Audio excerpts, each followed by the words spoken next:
Hi, what we have in our hands is the GIGA-BYTE GSmart S1200, a cute and compact smartphone that runs Windows Mobile 6.5 and comes equipped with several flash-based personalization packs.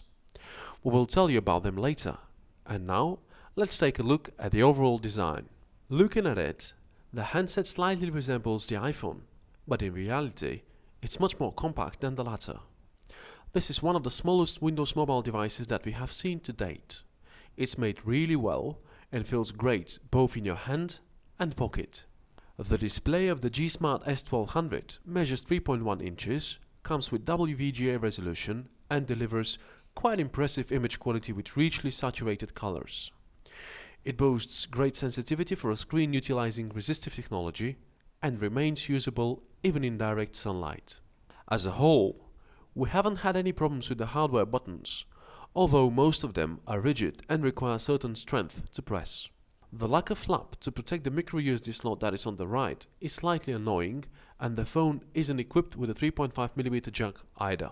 As a whole, we do like the overall design of the handset. Its glossy and spectacular front side is definitely eye-catchy, and the plastic back means the phone is really unlikely to slip out of your hand accidentally. Now, let's get to the interface and its personalization packs. We have to admit, GIGA-BYTE has taken an interesting approach in creating a finger-friendly interface and providing not just one, but 6 customization packs, all of them based on Flash. 3 of them, those with Meng in their names, are almost the same, with the only difference being the wallpapers that change their appearance depending on what time it is. They allow access to 5 separate screens. 3 of them host application shortcuts with icons that are really well drawn and have decidedly Chinese spirit about them. Chinese painting is similar, but one of the screens there are features widgets. The difference between the widgets and shortcuts is skin deep in the case of GSmart S1200, since there are only 3 active widgets, 2 clocks and 1 dedicated to weather forecast. Moreover, they are way too big and you can simultaneously set no more than 3 without having them overlapping. Live Nature is a really entertaining personalization that changes depending on time and weather. You can see rain, clouds, sun, etc. Sometimes you even get animals popping up on the screen and making their noises. A menu of 3 tabs that features shortcuts to all functions appears on your sliding a finger downwards. Smart Zone is the most complex interface. It consists of one main screen that hosts a large clock, weather forecast pane, and 8 additional subscreens dedicated to various applications. To get to any of them, you must first open the home screen or enter a menu that shows all of them. Unfortunately, variety and beauty do not equate to comfort of use. Most screens host shortcuts and not active applications, and you will have to leave the personalized environment quite often.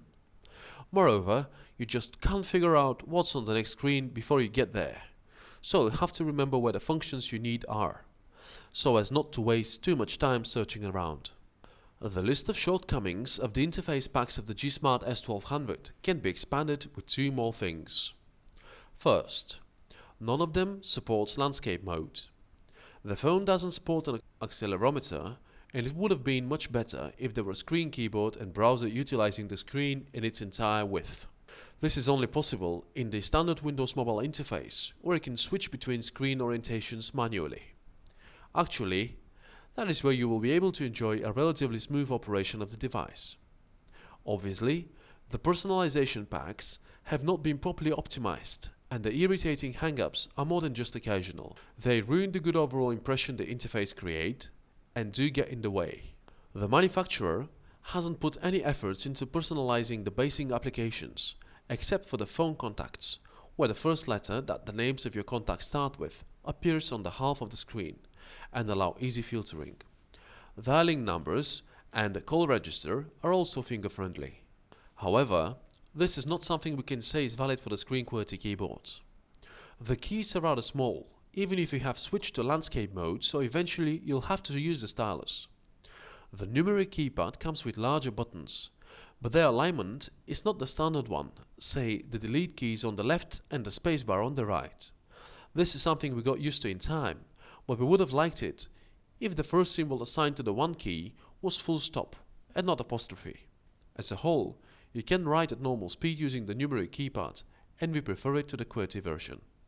GIGA-BYTE has equipped the GSmart S1200 with two browsers, NetFront and Internet Explorer. But neither of them is really comfy to surf the web, since they are rather sluggish. We would recommend that you download Skyfire from Windows Marketplace for mobile, because it loads pages twice as fast and allows watching of Flash videos. We got a Facebook client from the same online store, and must say the application is quite capable and provides comfortable access to the larger social network. The GSmart S1200 comes with a 3-megapixel camera with autofocus, but captures snapshot with the quality of a 2-megapixel one without autofocus. Pictures lack enough details. Their colors are rather thin, and even an involuntary flinch of your hand leads to an exceptionally blurry snapshot. The maximum video capture resolution is WVGA, and the camera performed better in this respect, although the clips tend to stutter. The GSmart S1200 handles videos with resolution below 480 by 360 pixels coded in MPEG-4 or H.264. This is odd, but the handset doesn't seem to get along with the core player. The videos we tried to watch started and the program crashed often. The box handset pair delivers bearable sound that unfortunately lacks bass frequencies almost entirely. Finally, the default player you've got with the phone is the standard Windows Media Player. The in-call quality is a major disappointment. Voices of people of the other end sounded dull and monotonous, and we couldn't quite grasp what we were being told way too often. The same people complained about the sharp metallic sound on their end. We cannot say the battery is a robust one, and we had to charge the phone on a daily basis on moderate usage. As a whole, the only advantage of the GIGA-BYTE GSmart S1200 is its compact and cool overall design. The personalization packs look nice, but they're not really comfy and make the phone sluggish. In case you are firmly intent on getting a compact Windows Mobile 6.5 cell phone, consider the HTC Touch 2 and Samsung Omnia Lite B7300.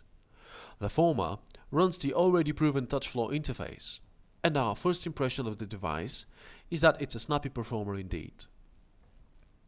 The prototype of the Samsung Omnia Lite B7300 that we had the chance to test impressed us with its performance, and the final units will come with a widget-based TouchWiz interface, similarly to all members of the same family.